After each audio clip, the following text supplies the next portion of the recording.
Hello everyone. I am sure मैं मेरी आवाज़ आप लोगों तक क्लियर आ रही होगी। फ्रेंड्स, हम लोग जो है हर एक सब्जेक्ट के कॉन्सेप्ट की बात करते हैं, और कॉन्सेप्चुअल जब तक अंडरस्टैंडिंग नहीं होगी तब तक आप किसी भी तरीके से किसी भी टॉपिक को, एक दूसरे को, सेक्शंस को, सब सेक्शंस को, क्लॉज को, सब क्लॉज को आप कनेक्ट नहीं कर सकते हैं।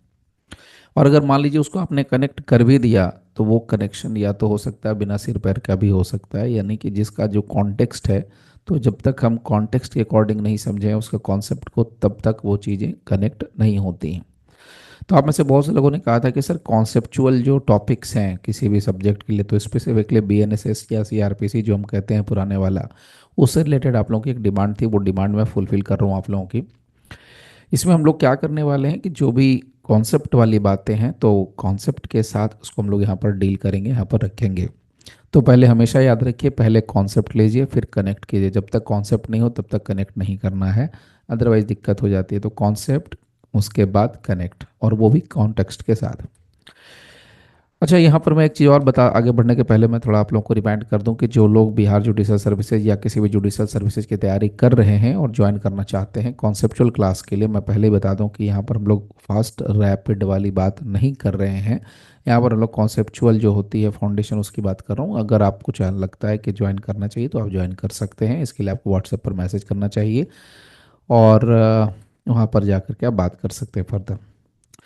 चलिए फिलहाल मुद्दे की बात करते हैं और शुरुआत करते हैं। आज एक छोटा सा टॉपिक है जो कि अक्सर लोगों को लगता है कि पता है। मैं उसके इन डेप्थ पार्ट की, या जो पार्ट्स हम लोगों को नोन नहीं होता है उस पार्ट के बारे में यहाँ पर बात करेंगे। एक टर्म है cognizable and non cognizable cases. इसको जरा समझिएगा पहले। देखिएगा, जब कभी भी हम लोग बीएनएसएस या क्रिमिनल लॉ डिस्कस करते हैं तो उसमें दो चीज़ें अपने आप कवर होती हैं। पहले मैं आपको एक चीज़ बताता हूँ, एक शब्द बताता हूँ, केस और ऑफेंस। बहुत से लोग कहेंगे कि सर केस और ऑफेंस में फ़र्क क्या है। सर केस और ऑफेंस में भी फ़र्क होता है। केस और ऑफेंस में क्या फ़र्क होता है ये इसको ज़रा समझिए पहले। देखिए, जब भी कोई घटना घटती है तो उसमें सबसे पहले कोई ऑफेंस होता है, और ऑफेंस दो तरह का हो जाता है जिसमें हम लोग बात करते हैं कॉग्निजेबल और नॉन कॉग्निजेबल की। अब फिर मैं वही रिपीट करूंगा कि कॉग्निजेबल का मतलब होता है भाई पुलिस बिना वारंट के अरेस्ट कर लेगी, और एक मुद्दा विदाउट वारंट, वो ठीक है। लेकिन यहाँ पर वो उस पॉइंट को ना कंसीडर करते हुए मैं दूसरी बात आपको शेयर कर रहा हूँ कि हम यहाँ पर जब कभी भी ऑफेंस और केस की बात करेंगे तो पुलिस के पास जब हम जाते हैं तो पुलिस के पास हम सिर्फ और सिर्फ कॉग्निजेबल ऑफेंस की सूचना दे सकते हैं, और पुलिस सिर्फ और सिर्फ कॉग्निजेबल ऑफेंस की सूचना को रिकॉर्ड करने के लिए बाध्य है। और जब पुलिस के पास हम जब कोई इंफॉर्मेशन देते हैं लिखित, मौखिक या इलेक्ट्रॉनिक मीडियम के थ्रू, तो उसके बाद केस कोर्ट ये पुलिस ये डिसाइड करती है कि ये मामला कॉग्निजेबल केस के अंदर फॉल करेगा या नहीं फॉल करेगा, डिपेंडिंग ऑन दी एक्ट्स। जिस तरह का अपराध किया गया उसके अकॉर्डिंग ये पुलिस तय करती है। सो सबसे पहले क्या हो रहा है, सबसे पहले घटना होती है, यानी सबसे पहले अपराध हो रहा है, उसके बाद अपराध के बेस पर यहाँ पर केस डिसाइड हो रहा है, और उस केस को देखने के बाद ही पुलिस क्या करती है, या तो रजिस्टर करती है या तो उसको रजिस्टर नहीं करती एफआईआर में। अब चलिए समझिए। अब मैंने यहाँ पर बहुत क्लियरली मेंशन कर दिया है कि अरेस्ट पॉइंट के बेस पर, अरेस्ट के व्यू पॉइंट्स अगर देखा जाए तो जो ऑफेंस होता है वो दो तरह का हो सकता है, कॉग्निजेबल और नॉन कॉग्निजेबल। अरेस्ट के पॉइंट ऑफ व्यू से, कि जैसा अरेस्ट अरेस्ट के पॉइंट ऑफ व्यू से देखेंगे तो कॉग्निजेबल, नॉन कॉग्निजेबल। कॉग्निजेबल जो टर्म है वो आपको यहाँ पर देखिए 21G में आपको डिफाइंड मिलेगा, और जो नॉन कॉग्निजेबल टर्म है वो 21O। ये मैं दोनों जो है बीएनएसएस की बात कर रहा हूँ, बीएनएसएस में यहाँ पर ये डिफाइंड है। उसी के बाद अगर बात करें कॉग्निजेबल केस और ऑफेंस की, तो कॉग्निजेबल केस और ऑफेंस इन दोनों शब्दों को एक ही जगह डिफाइन कर दिया है, जिसे बहुत साफ साफ ये डेफिनेशन कहता है कि भाई कॉग्निजेबल ऑफेंस या कॉग्निजेबल केस हम उस मामले को कहेंगे जिसमें पुलिस ऑफिसर जो है किसी बंदे को बिना अरेस्ट वारंट के, यानी बिना वारंट के अरेस्ट कर सकती है। सो पुलिस ऑफिसर में अरेस्ट है, कंपलसरी अरेस्ट नहीं होता है, में arrest without warrant in accordance with the first schedule. अब यहाँ पर एक चीज़ और समझिए, ये बात हम लोग बोल के बहुत कैजुअली निकल जाते हैं, लेकिन पॉइंट की बात यह है कि पुलिस को भी पता नहीं होता है कि कौन सा ऑफेंस कॉग्निजेबल है, किस में अरेस्ट करने का पावर है, किस में अरेस्ट करने का पावर नहीं है, अनलेस कि वो फर्स्ट शेड्यूल के अकॉर्डिंग नहीं जाते हैं। तो अगर मैं सिंपल सीधी भाषा में कहूँ, स्ट्रेट फॉरवर्ड कहूँ, तो कोई भी अपराध कॉग्निजेबल है या कोई भी अपराध कॉग्निजेबल नहीं है यानी नॉन कॉग्निजेबल है, ये हमें कहाँ से पता चलता है? वो सिर्फ और सिर्फ फर्स्ट शेड्यूल के बेस पर पता चलता है। तो फर्स्ट शेड्यूल में जिस अपराध को कॉलम नंबर 3 में मेंशन करके कहा गया कि कॉग्निजेबल है, उसमें पुलिस को अथॉरिटी है कि वो बिना वारंट के अरेस्ट कर सकती है, और जिसमें अगर नॉन कॉग्निजेबल है उसमें बिना वारंट के अरेस्ट करने का अथॉरिटी पुलिस को नहीं है।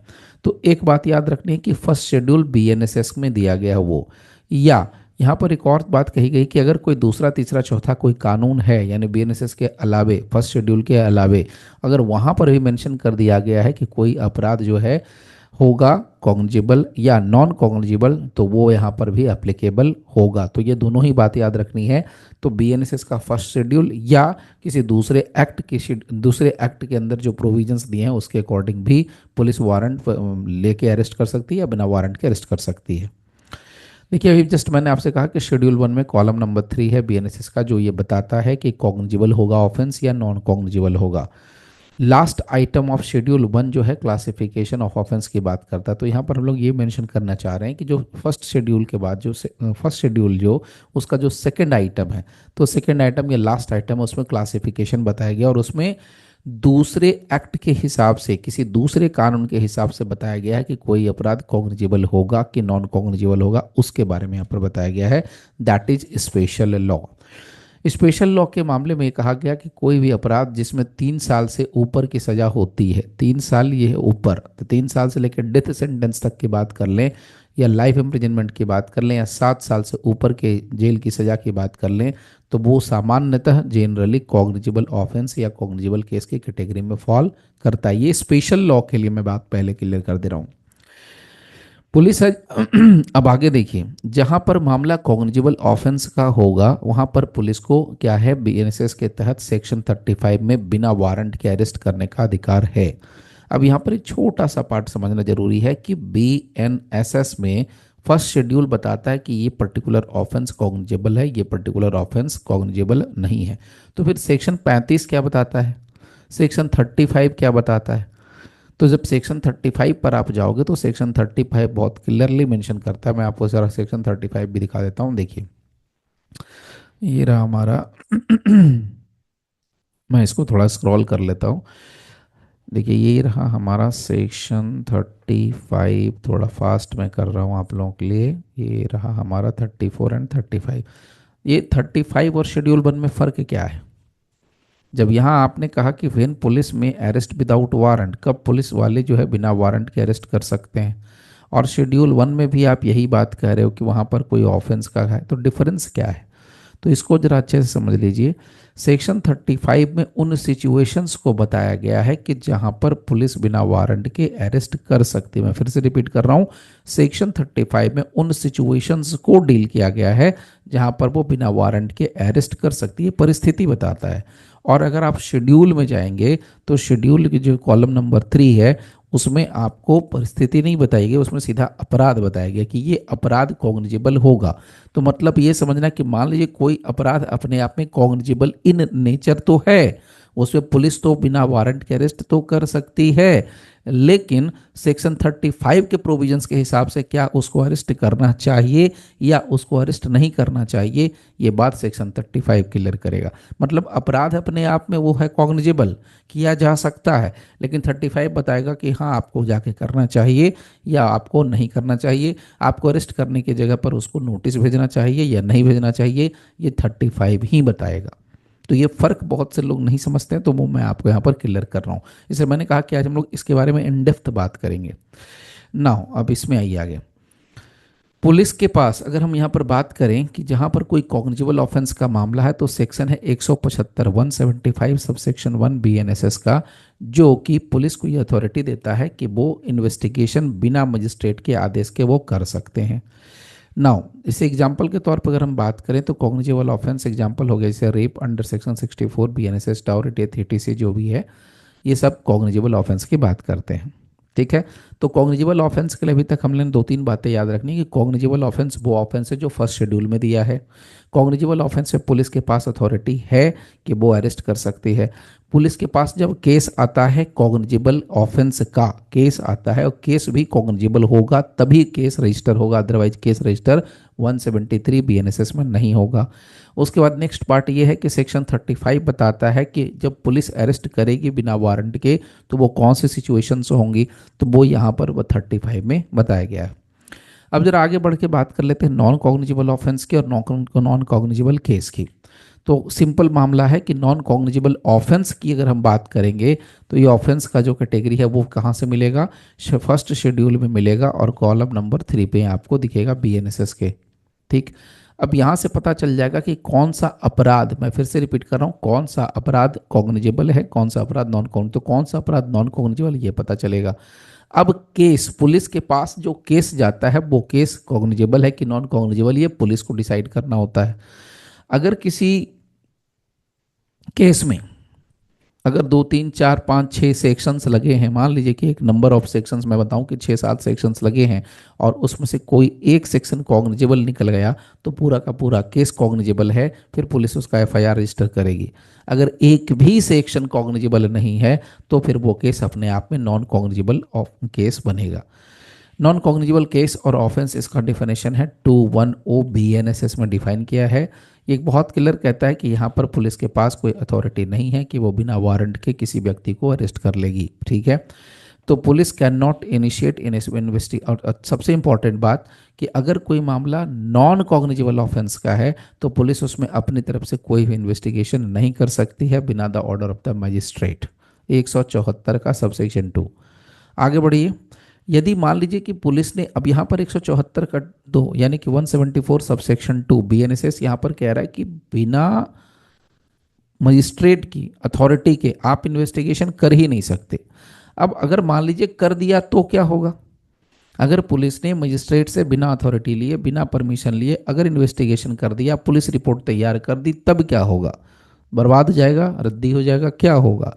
तो उसका भी आंसर यहाँ पर है कि अगर कोई पुलिस वाला किसी नॉन कॉग्निजिबल ऑफेंस में मजिस्ट्रेट से बिना परमिशन लिए हुए इन्वेस्टिगेशन कर देगा तो वो जो इन्वेस्टिगेशन की जो पुलिस रिपोर्ट की कॉपी बनती है आफ्टर इन्वेस्टिगेशन वो कंप्लेंट ट्रीट हो जाएगी as per the explanation of the section 21H BNSS.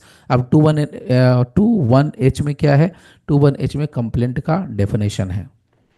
Now एक पॉइंट इंपॉर्टेंट याद रखना है, मान लीजिए यदि कोई इंफॉर्मेशन पुलिस को रिसीव हुआ है cognizable as well as non cognizable मामले में, तो यहाँ पर केस क्या हो जाएगा, cognizable as per section 174 sub section 4 of the BNSS.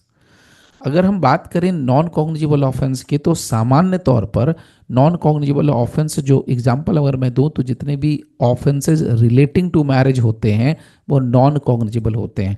तो जैसे कि एक आदमी है, उसने एक पत्नी के रहते अगर दूसरी शादी कर ली, एक वाइफ के रहते दूसरी वाइफ ले आया, तो वो नॉन कॉग्निजिबल ऑफेंस है, उसमें पुलिस वाले उसको अरेस्ट करने नहीं जा रहे हैं, ये सीधा सीधा मसला है।